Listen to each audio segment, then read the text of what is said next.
The UK rap scene gets just as wild as it does in the US. However, due to strict gun regulations, stabbings and knife crime are very common in the UK. Shootouts do happen as well, but because it's hard to get your hands on a gun, many young gangbangers use blades to deal with their ops rather than relying on a dirty or illegal pistol. Here's a look at some of the most famous UK rappers who have been stabbed. TM One Way. TM One Way is a drill rapper from Brixton who was stabbed to death in November 2020. The London-based artist was also the brother of well-known Atlanta-based rapper 21 Savage. At this point, it's public info that 21 was originally from London but moved to the US with his mother after his parents divorced. But some of his siblings stayed in London with their father, including TM One Way. In February 2019, Savage was arrested by ICE for living in the US illegally, which is when the world learned that he was really from the UK. He's currently fighting to gain lawful US citizenship. Check out our video on rappers who were cloned for more info on his arrest. In November 2020, TM One Way was found suffering from a stab wound at an estate on Ramillies Close in the Brixton Hill neighborhood of London where his grandmother lived. Relatives claim that he was bringing groceries to his grandmother when he bumped into an old acquaintance. The two got into an argument and the man ended up stabbing him to death. A 21-year-old named Tyrese Fuller was arrested and charged with murder.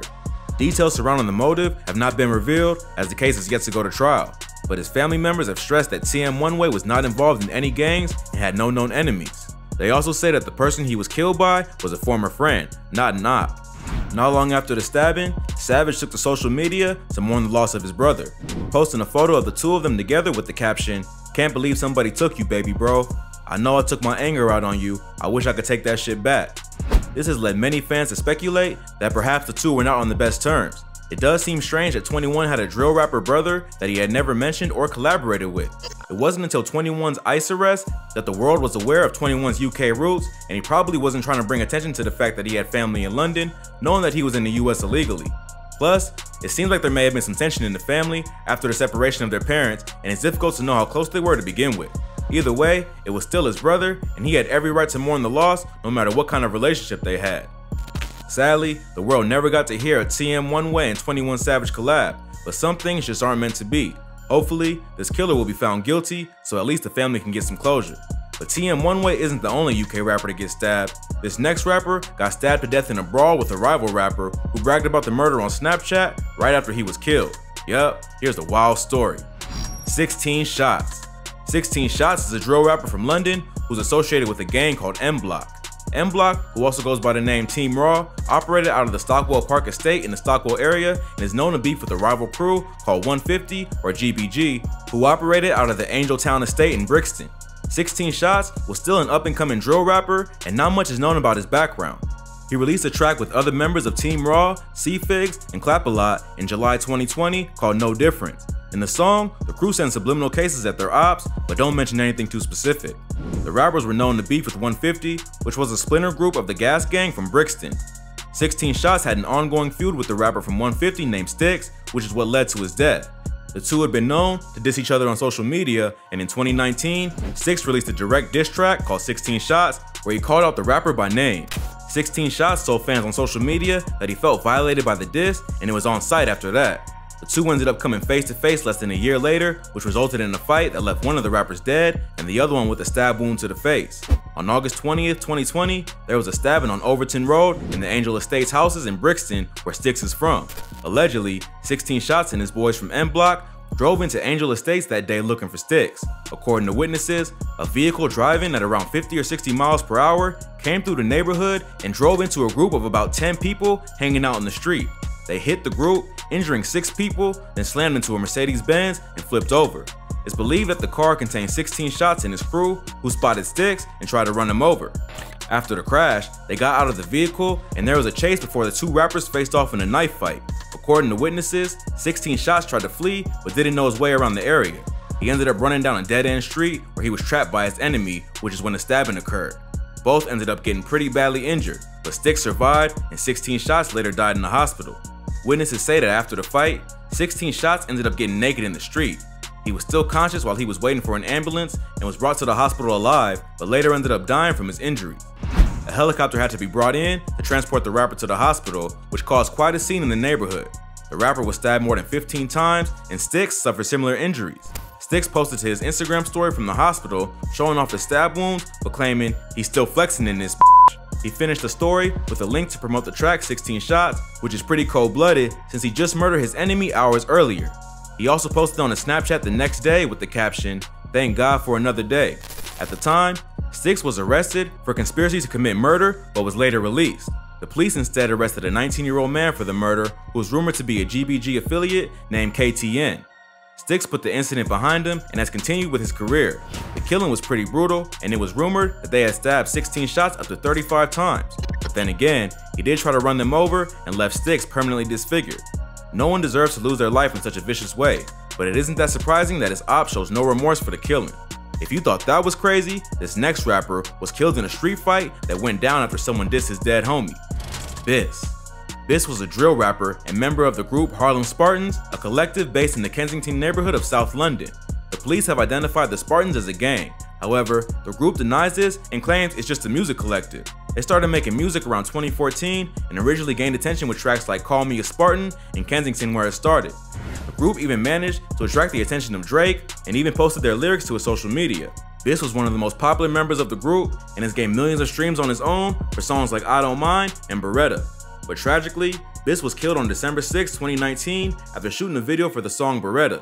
He was stabbed 9 times in the chest and head in the Deptford area of southeast London. According to those who were present at the time, on the way back from the video shoot, BiS got into an argument with someone on the phone who was being disrespectful to his dead friend and fellow Harlem Spartan member, Latwan Griffiths, aka Lats. Lats had been killed on July 18th after being stabbed several times on the back of a moped in Camberwell, South London. A 17-year-old was later arrested for the stabbing, and the killing was believed to be retaliation in an ongoing war between the Harlem Spartans and a Brixton-based gang called 410. The two groups have been exchanging diss tracks for years, and their beef has also led to several violent attacks, including the one that killed Lats. Apparently, BiS didn't appreciate the disrespect of his dead friend and ended up threatening whoever was on the other line. But instead of just making threats, he told the men to pull up and they arranged to meet. They agreed to meet in Deptford, and when BiS saw the dudes he was yelling at, he started attacking the cab they're in with a mallet. Originally, the cab tried to drive away, but 2 men hopped out and were joined by 2 other unknown associates. The 4 men started attacking BiS and ended up stabbing him to death. The 2 men BiS was arguing with were later identified as Elijah Morgan and Jedediah Parham. The 2 other men who participated in the attack have not been identified, and police are still looking for them. Both men denied the murder. However, the stabbing was captured on CCTV. Fans of drill were confused by the killing because Morgan and Parham were not part of 410 nor any crew known to have beef with the Spartans. Because of how brutal the stabbing was, many thought it went deeper than an angry phone call. But it seems it was a case of bruised egos that led to the murder. Morgan claimed that the CCTV footage had falsely identified him. Parham admitted to being there, but says it was someone else that committed the stabbings and he tried to pull him off. He says he knew BiS in passing and had seen him do things that made him feel intimidated. When he attacked him that night, he feared for his life and acted in self-defense. Morgan did not show up for most of the trial because his lawyers claim he was suffering from severe anxiety. In the end, they were both found guilty of murder and are awaiting sentencing. So it seems like Morgan and Parham got caught up portraying a street lifestyle and felt they had to react when pressed by BiS. The diss could have easily ended in an argument or fist fight, but got taken to violent extremes, and unfortunately, a talented rapper lost his life. By this point, it's clear the UK can get crazy. This next rapper was stabbed backstage at a BBC One performance and robbed of thousands of dollars worth of jewelry. Let's get right into it. Krept. Krept is one half of the British rap duo Krept and Conan, who have been making waves in the UK hip-hop and grime scene for the past decade. In 2011, the duo released a cover of Otis by Jay-Z and Kanye West that went viral, reaching 5 million views in under 5 days before it was removed by Jay-Z's legal team for copyright violations. But that's okay, because the song helped the crew build a fan base, and they've gone on to release chart-topping records and even be awarded the British Empire Medal for their contribution to music in their community. But no matter how successful you get, when you come from the streets, sometimes it comes back to bite you. In October 2019, Krept ended up getting stabbed and robbed after a show at a busy music venue in Birmingham. Krept was backstage at a BBC One Extra Live gig at the Birmingham Arena when he was attacked by a group of gang members who cut him up and robbed him of his chain. The media originally reported that the gang responsible was the notorious Johnson crew, a feared group of gangsters who had been running the Birmingham streets since the late 80s. According to news site Birmingham Live, Krept himself had no beef with the Johnson crew, but there was another Birmingham rapper named Money Mitch who did. Krept wasn't with Money Mitch, but he did say what's up to him, which is allegedly what caused the fight. In a leaked audio clip of Krept talking about the stabbing, the rapper claims about 30 young kids came up to him backstage with knives, demanding to know where Mitch was. Krept only knew the rapper casually and told the crew to go away because he didn't know Mitch like that. One of the kids tried to jack his chain and Krept punched him in the face. That's when the gang jumped on him and started stabbing him. Luckily, Krept got out of there alive, but it proved that the BBC needs to step up its security team. About 30 youths, bro, backed up like 10 knives. I was like, where's Mitch? Where's Mitch? Like, talking about that money Mitch shoot. I'm thinking, what the f you asking me for? Like, bro, bare knives, fam. And then one of them grabbed my cadet chain, fam. And then I banged him. And then they just started trying to stab man and that. This man, got bare of them, man. This man, like bare knives. Got like sliced on my neck, stabbed my fucking leg, hand. It seems like Krept was just at the wrong place at the wrong time and got caught up in someone else's beef. But it's not entirely clear why the gang thought Krept was associated with Mitch and who was responsible for the stabbing. A Johnson crew member named Zimbo, who was a former gangster turned community activist, claims that the media's reporting of the fight was inaccurate. He says that he was at the show that night with the Johnson crew and they had all left before the violence occurred. He believes the media is just trying to slander the gang and accuse them of something they didn't do, just because they were at the concert. It's worth pointing out that no one from the Johnson gang was arrested for the stabbing, which seems strange since it happened backstage at a crowded arena and the media claimed to know exactly who did it. So it's unclear exactly what gang was responsible for the stabbing, but one thing is clear, they were after another rapper and just happened to find Krept first.